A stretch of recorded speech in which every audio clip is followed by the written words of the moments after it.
నమస్తే జగదేవ్ గారు. Welcome to icon politics. నమస్తే అమ్మా. సార్, ఇప్పుడు చూస్తున్నట్టయితే వల్లభనేని వంశీకి బెయిల్ అయితే దొరికింది మొత్తానికి. సో మరి బెయిల్ ఆ, ఇన్ని రోజులు జైల్లో ఉన్నారు, ఇప్పుడు బయటకు వచ్చారు. అండ్ అట్లనే వీళ్ళందరూ కూడా అనేక మాటలు మాట్లాడుతున్నారు. సో ఇప్పుడు ఏదైతే ఈ వల్లభనేని వంశీకి బెయిల్ దొరికిందో దాని మీద నెక్స్ట్ ఎట్లా ఉండబోతుంది, అంటే పార్టీలో తీసుకునే నిర్ణయాలు ఎలా ఉండబోతున్నాయి?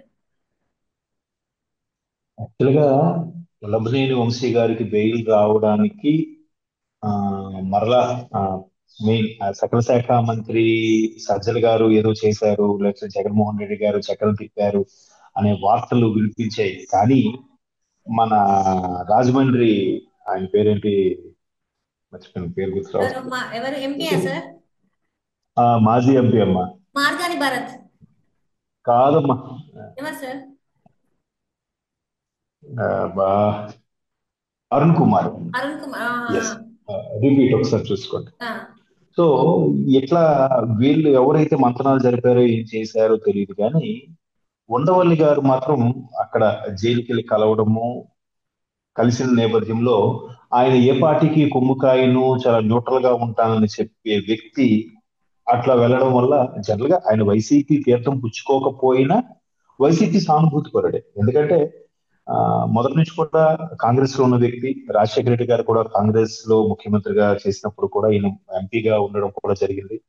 తర్వాత విజయమ్మ గారు ఆ, రాజశేఖర రెడ్డి గారి యొక్క స్మారక సభ నిర్వహించినప్పుడు కూడా ఆ, ఉండవల్లి గారు వెళ్ళి మాట్లాడారు. అయితే ఉండవల్లి గారు వెళ్తే ఎవరికి అనుమానం రాదనుకొని ఆయన పంపించి మంత్రాలు జరిపారు అన్నట్టుగా తెలుస్తుంది. బట్ ఉండవల్లి గారు మంచి వక్త, మంచి గ్రేట్ లీడర్.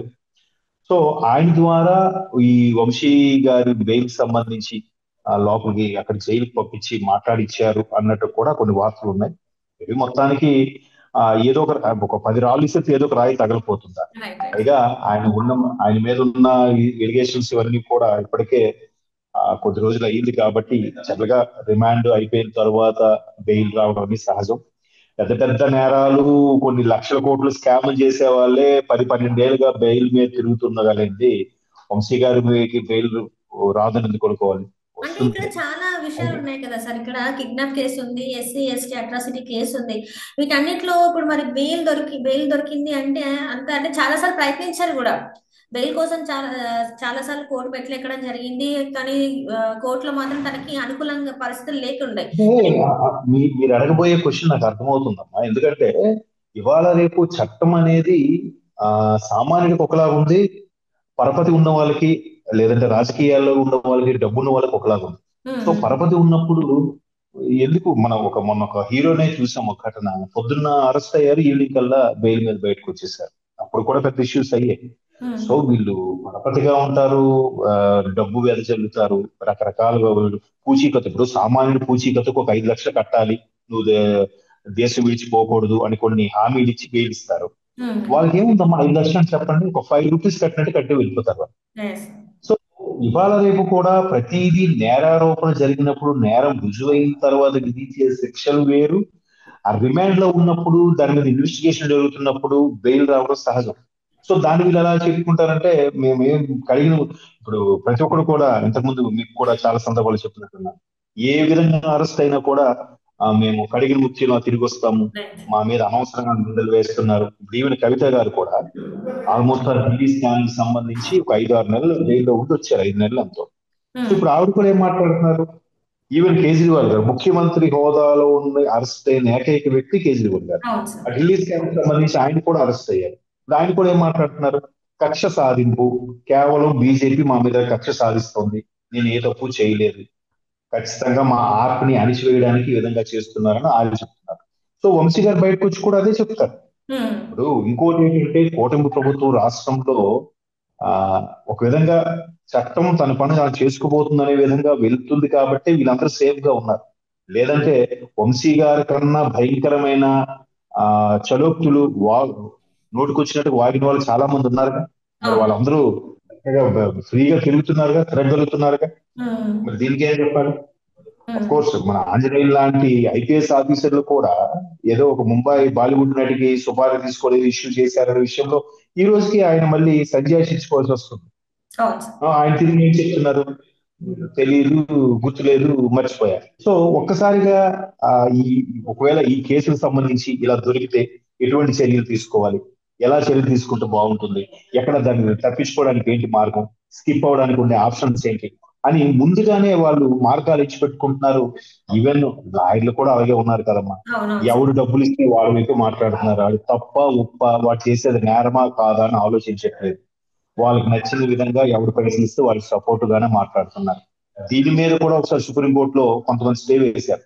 ఇప్పుడు ఒక పరమ దుర్మార్గుడికి కూడా, నేరం రుజువైన దుర్మార్గుడికి కూడా కొంతమంది లాయర్ని సపోర్ట్ చేసి మాట్లాడతారు. అసలు మరి ఇప్పుడు ఇన్కమ్ ట్యాక్స్ సంబంధించి, ఈ మనీ ల్యాండర్ సంబంధించి ఆడిటర్ని కూడా జతపరిచినట్టుగా కేసుల్లో ఈ కొన్ని కొన్ని భయంకరమైన కేసులకి మీరు లాయర్లు వాళ్ళ వైపు ఎలా సపోర్ట్ గా మాట్లాడతారని కూడా చాలా సందర్భాల్లో చాలా మంది ప్రశ్నించారు. అవును సార్. బట్ అట్లాగా మంచికి సపోర్ట్ చేసే వాళ్ళు ఉన్నారు, చెడ్డకి సపోర్ట్ చేసే వాళ్ళు ఉన్నారు. ఉమ్. ఇట్లా జరుగుతున్నప్పుడు పెద్ద పెద్ద వాళ్ళు వాళ్ళ పరపతిని ఉపయోగించి బెయిల్ తీసుకొని బయటకు వచ్చేస్తుంటారు.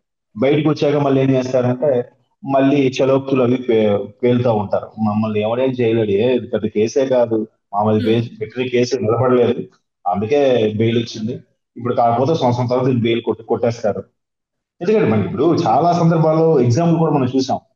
వాడేదో సినిమాలో ప్రకాష్ రాజ్ అంటాడు, మీరు చూసారు లేదు, నేను చిరంజీవి గారు నాకు మంచి ఫ్రెండ్, అమితాబ్ బచ్చన్ తో పాటు పార్టీలో తిరిగా, ఇవన్నీ ప్రూవ్ అయ్యేసరికి మీ సగం జీవితం గడిచిపోతుంది, అవుతుంది. అవును మీ సార్. కేసులు చాలా ఒక విధంగా అనే, అంటే మనం కూడా చూస్తున్నాం. అంటే బయట జరుగుతున్నవే సినిమాలో చూపిస్తున్నారు ఒక విధంగా. Right sir. సో అంటే ఇక్కడ అట్లాంటి సందర్భంలో చూస్తున్నట్టయితే, బెయిల్. అదే సార్, ఇక్కడ చూస్తున్నట్టయితే ఆల్రెడీ మద్యం కుంభకోణం అనే విషయం అయితే నడుస్తుంది. నడుస్తున్న విషయంలో మళ్ళీ వీళ్ళకి బెయిల్ రావడం, మళ్ళీ మళ్ళీ ఇంకొకరు అరెస్ట్ అయ్యే అవకాశం ఉందా అంటే, అంటే ఎట్లా చూడాలి? ఇప్పుడు ఈ పార్టీకి సంబంధించిన నేతలే ఒకరి తర్వాత ఒకరు అరెస్ట్ అవుతున్నారు, ఒకరి తర్వాత ఒకరికి బెయిల్స్ వస్తున్నాయి.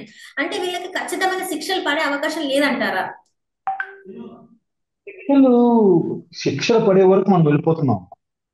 మళ్ళీ నెక్స్ట్ ఎలా ఉంటుందో ఎవడు చెప్పలేకపోతున్నారు. Right right. ఇప్పుడు నిర్భయంగా ఇప్పుడు ఎవడు బోరుగడ్డ అనిలు, అవును సార్. లేదంటే మొన్న రీసెంట్ గా చేబ్రోలు, కిరణ్ చేబ్రోలు ఎవరు, అంటే ఏ పార్టీ అయినా పక్కన పెట్టండి, వీళ్ళంతా కూడా అంటే వీళ్ళకి కోర్టు మీద నమ్మకం సన్నగిలిందా, లేదంటే మనం ఏదో ఒకటి మేనేజ్ చేసి బయటకు వచ్చేయచ్చు అనే ఒక గుడ్డి నమ్మకంతో ఇట్లా ధైర్యంగా చెలరైపోతున్నారో అర్థం అవట్లేదు.